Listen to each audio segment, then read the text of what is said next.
So as a brief message before this part starts, if you like these kind of videos, please do like and subscribe so it lets me know to write more what ifs. I didn't know this part was going to be the end of the timeline until I wrote it, but it did end up being the stopping point.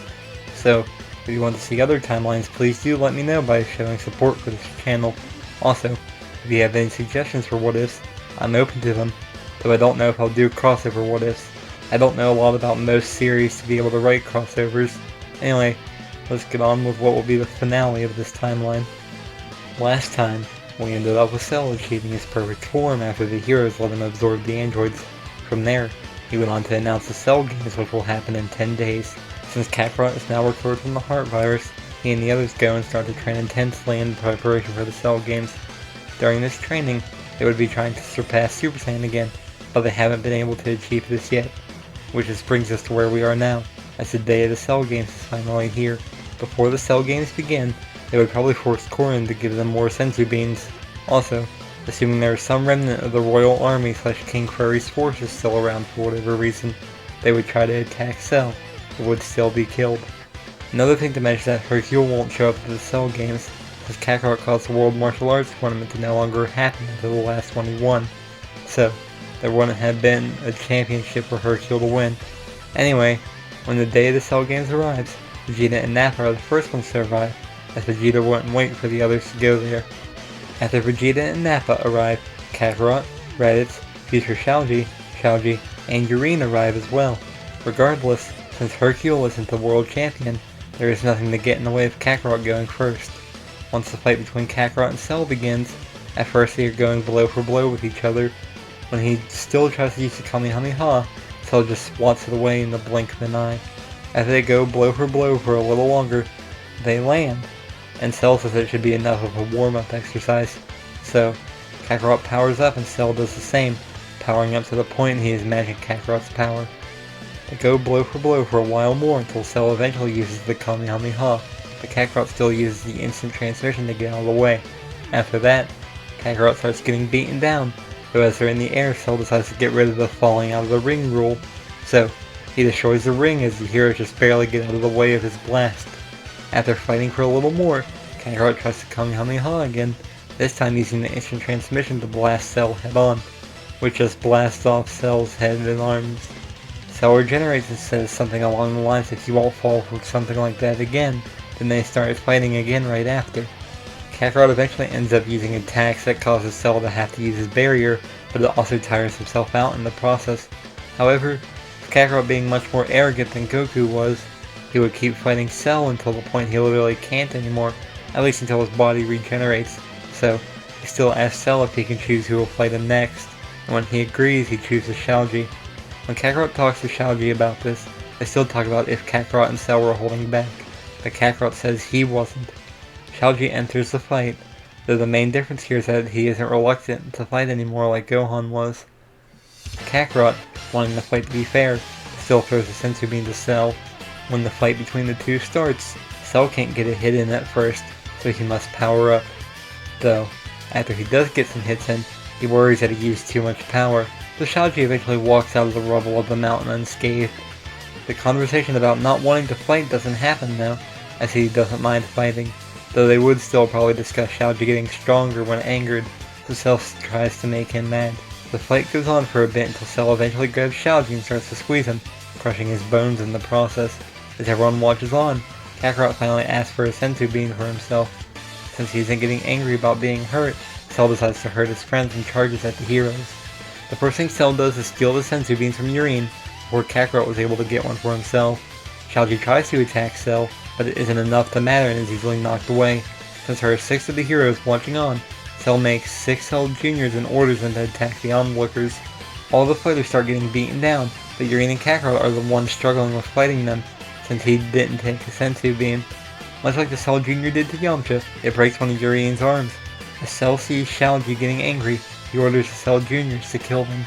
With there not being a distraction from Android 16, since he was absorbed by Cell, they do start to kill the heroes.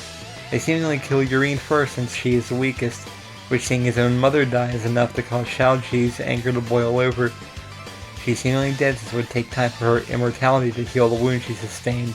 Regardless, he transforms into a Super Saiyan 2, which is a shock for all of the onlookers, then tells Cell that he will pay.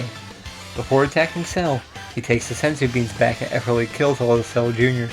While Cell is motionless from the shock of seeing his children die, Shaoji throws the senzu beans to future Shaoji, telling him to give them to everyone. The heroes get further away from the fight so they can safely pass out the senzu beans, while Cell powers up to his full power in the meantime.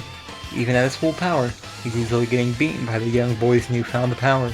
After getting beat down for a while, Cell still tries to use the Kamehameha against Shaoji, but he's easily able to repel this blast with his own. Regardless, he doesn't finish off Cell right away as he wants to make him suffer. So, when Cell powers up into that buff form of his, Shaoji still ends up causing him to throw up one of the androids, which since Android 13 was the most recent one he absorbed, he is the one that would be spit out. As Shaoji starts to approach, he would blast a vapor into Android 13, so Cell can't reabsorb the android.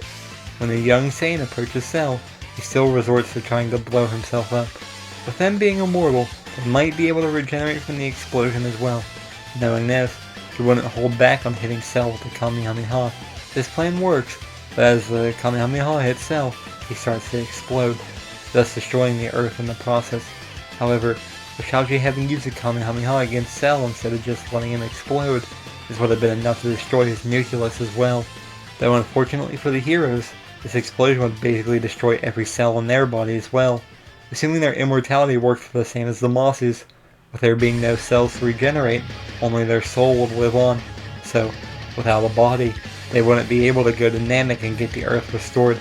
Also, the explosion on Earth probably would have destroyed the ball Majin Buu was sealed in, so he will never be revived. So, in age 774, there would be no reason for Supreme Kai to look for Babidi to stop the awakening of Majin Buu. Nothing would happen in the universe until age 778, with the God of Destruction Beerus waking up. He would ask if Frieza destroyed planet Vegeta like he asked, and once being told that Frieza did, he would ask where Frieza is. Whis would tell Beerus that Frieza was killed by a Saiyan 16 years ago. So, once Beerus starts asking about the Saiyan that killed Frieza, Whis would say this Saiyan, and 5 of the other surviving Saiyans, were killed 11 years ago when a planet called Earth exploded. Beerus would ask if any Saiyans were still around, and Whis would say there are 3 left. There are 2 on the planet called Vampa, and 1, the son of King Vegeta, is on the planet Gur is from. This planet is unnamed, but it is where Tarbell has been living ever since the destruction of planet Vegeta. Beerus would go to Vampa first since Whis said Tarbell is relatively weak and that Vampa is closer. When the 2 arrive on Vampa, and they can't find anyone at first, they get ready to go where Tarbell is. However, they see Paragus running to them as fast as he can. He eventually starts to beg for the strangers to help him and his son get off this planet. Beerus would be confused about him having gray hair, since Saiyans usually have black hair, but Whis would explain he made it to past the age of 80, which is when Saiyans start to rapidly age. Regardless, they explain who they are, and after deducing that Paragus might be the Super Saiyan God, Beerus demands to see his son. Paragus would be shocked that this is a god, but he would follow his demands and would yell for his son, Broly. Beerus would notice something different about the Saiyan and mention this to Whis. Once both are there, they would ask if they knew about the Super Saiyan God. Once they say they don't, Beerus would tell them that if they can entertain him with a good fight, since there doesn't seem to be good food on this planet, he will spare them.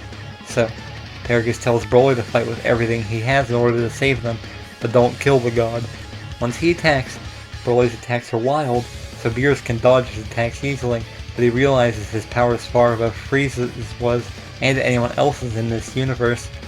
Though Beerus would realize he lacks technique, but Broly would still be learning and adapting as this fight goes on. Beerus would keep raising his power to keep up with Broly, eventually getting to the point he had to start blocking his attacks. When a punch eventually lands on Beerus, it angers the god, and he quickly slams Broly down. As Beerus threatens to destroy the planet and Paragus along with it, Broly's anger starts to grow, as his Akari power shows itself. Beerus would think this was the battle he was looking for, and he starts to get excited, though Paragus shocks him as he thought he was losing control. This sends Broly into his base form as he falls unconscious. This angered Beerus even more, so he went in front of Paragus and erased him. He was going to destroy the planet as well, but he told Whis they were taking Broly with him, since he was the strongest Saiyan left. Beerus tells Whis that he will train Broly in order to become Beerus' rival. From there, they fly off and destroy Vampa, and take Broly with them to Beerus' planet alongside themselves. Beerus will go back to sleep while Whis trains Broly, but this still doesn't end well for the universe in the end. Regardless, many of the sagas wouldn't happen, as the resurrection of Frieza, the fight with Universe 6, and the Goku Black Saga wouldn't be able to happen, which, without the Universe 6 tournament happening to inspire Xeno or Goku to suggest a tournament between all universes, which gave the lowest mortal level universes a chance to survive. So, 2 years later in age 780, when Xeno decides to destroy the universes with an average mortal level of 7, universes 2, 3, 4, 6, 7, 9, 10, and 11 are all destroyed, while universes 1, 5, 8, and 12 remain. Since they were the only remaining universes, they would be renumbered to be universes 1, 2, 3, and 4. Anyway, this is where this timeline would come to an end, as Universe 7 no longer exists. Can't really explore anything about the 4 remaining universes since we basically know nothing about them. It's possible Xeno could create more universes in the future to replace the destroyed ones, but it's also possible he could choose just to leave it as this. It's basically up to your own interpretation on what you think would have happened going forward. Anyway, sorry to have cut this part short, but there was nothing else I could do with this timeline, so I had to end it here.